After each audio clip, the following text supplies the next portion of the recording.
कबीर जी ने अपने दोहे में 4 राम की बात की है। तो आज समझते हैं क्या रहस्य है उनका, क्या राज छुपा है। 4 राम कौन कौन से हैं? 4 राम है जगत में, 3 राम व्यवहार, चौथा राम सो सार है, ताको करो विचार। एक राम दशरथ घर डोले, एक राम घट घट में बोले, एक राम का सकल पसारा, एक राम है सबसे न्यारा। तो कबीर जी ने जो 4 राम की बात की, वास्तव में वो पुरुषार्थ की विभिन्न स्थितियां हैं ऊपर चढ़ने की। स्थूल राम से पुरुषोत्तम राम माने निराकार राम तक पहुंचने की पुरुषार्थी जीवन की यात्रा है।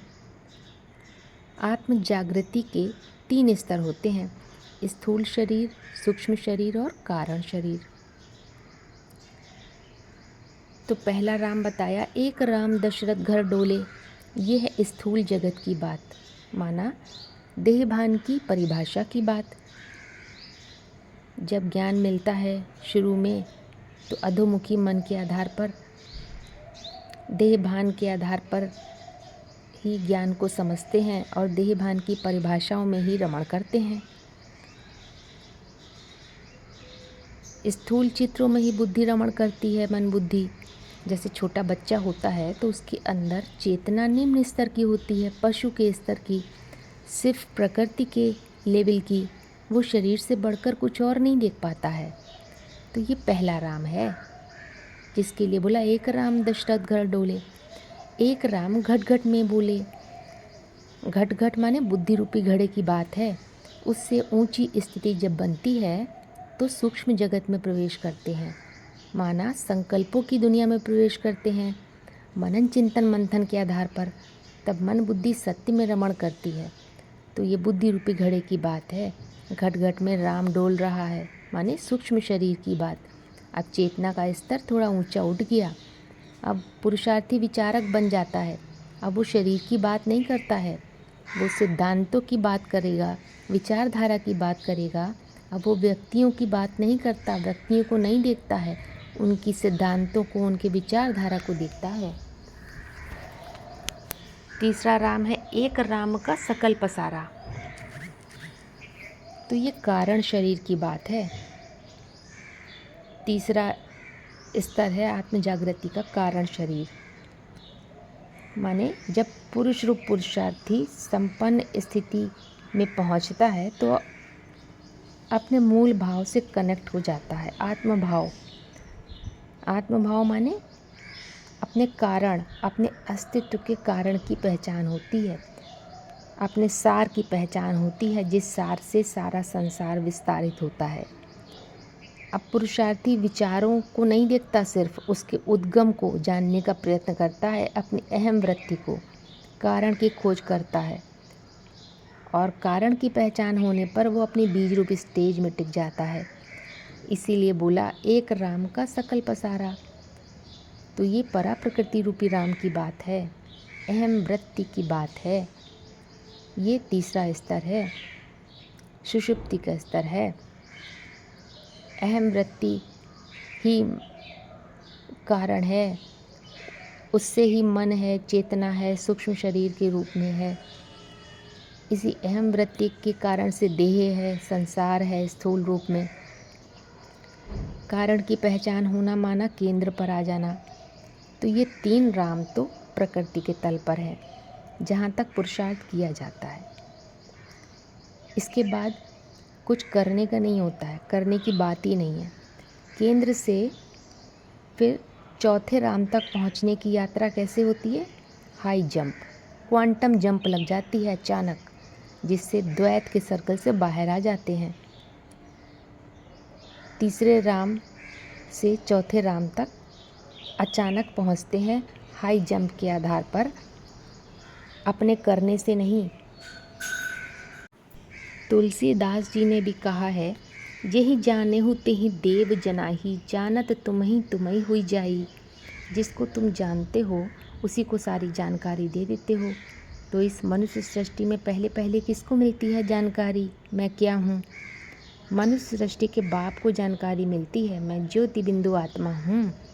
सिर्फ जानकारी ही नहीं मिलती, पहले पहले वो उस स्थिति में स्थित हो जाता है। मुरली पॉइंट है।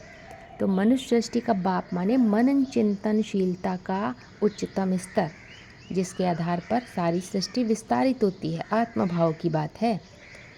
तो चौथे राम तक अपने पुरुषार्थ से नहीं पहुंचा जा सकता है, वहाँ उसकी कृपा चाहिए, वो खुद ही आ जाता है, इसीलिए खुदा कहा जाता है। तो जो चौथा राम है वो इन सबसे न्यारा है। कैसे? चौथा राम है इस द्वैत के सर्कल से बाहर, माना परम पुरुष के रूप में, ब्रह्म के रूप में, परम सत्य के रूप में, जो निराकार राम है, परम पुरुष है।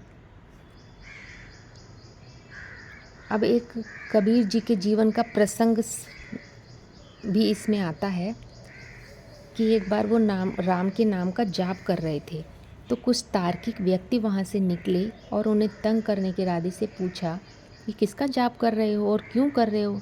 कबीर जी ने बताया, मैं तो राम नाम का जाप कर रहा हूँ, मेरे गुरु जी की आज्ञा है। तो उन्होंने कहा, अच्छा बताओ कौन से राम का नाम जाप रहे हो? कबीर जी ने कहा, क्या राम भी अनेक होते हैं? सत्य तो एक ही होता है। तब उन लोगों ने एक दोहा सुनाया, एक राम दशरथ का बेटा, एक राम घट में लेटा, एक राम का सकल पसारा, एक राम है सबसे न्यारा, इनमें से कौन सा राम तुम्हारा? अब कबीर जी सोचने लगे, ये तो मुझे पता ही नहीं था कि राम भी अनेक होते हैं, मैं तो केवल एक राम को जानता हूँ। ये तो अच्छा संशय मेरे मन में डाल गए। अब मैं गुरु जी से पूछता हूँ। तो वो गुरु जी के पास गए। गुरु जी ने सारी बात सुनी और कबीर जी से कहा, समझाया कि जिसकी आंखों पर जैसा चश्मा चढ़ा होता है उसे भगवान का वैसा ही रूप दिखाई देता है। कोई परमात्मा को ब्रह्म कहता है, कोई ईश्वर, कोई भगवान कहता है, लेकिन अलग अलग नाम लेने से परमात्मा अलग अलग नहीं हो जाता है। इसीलिए जो राम दशरथ का बेटा है वही राम घट में भी लेटा है और उसी राम का सकल पसारा है और वही सबसे न्यारा भी है। माना एक ही सत्य है जो विभिन्न रूपों में प्रकट होता है, भिन्न भिन्न लीलाएं करता है। सृष्टि का रचनाकार होते हुए भी इस सृष्टि में नहीं फंसता है, इसीलिए सबसे न्यारा भी है। इस प्रकार से चारों में कोई भेद नहीं है।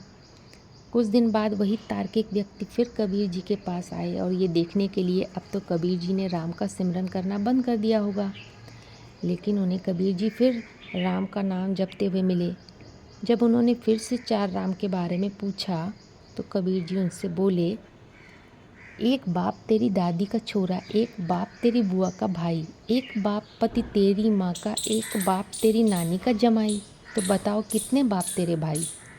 अब ये सुनते ही वो बहुत गुस्से में आ गए। बोले, हमको गाली दे रहे हो, मेरे कितने बाप? तो कबीर जी ने उनको समझाया कि जैसे ये एक ही बाप है, उसके भिन्न भिन्न रूप हैं, भिन्न भिन्न संबंध के आधार पर, ऐसे ही सत्य भी एक ही है। वही एक ही राम है, वो निराकार राम ही क्रिएटर डायरेक्टर के रूप में पर्दे के पीछे भी है, हीरो एक्टर के रूप में पर्दे में काम भी करता है, लीलाएं करता है, भिन्न भिन्न दर्शकों के मध्य भी वही राम मौजूद है। तो सत्य अनेक नहीं होते हैं, एक ही सत्य विभिन्न रूपों में प्रकट हो सकता है। नाम रूप के जगत में भिन्नता महसूस होती है। तो ये रहस्य है कबीर जी के चार रामों का।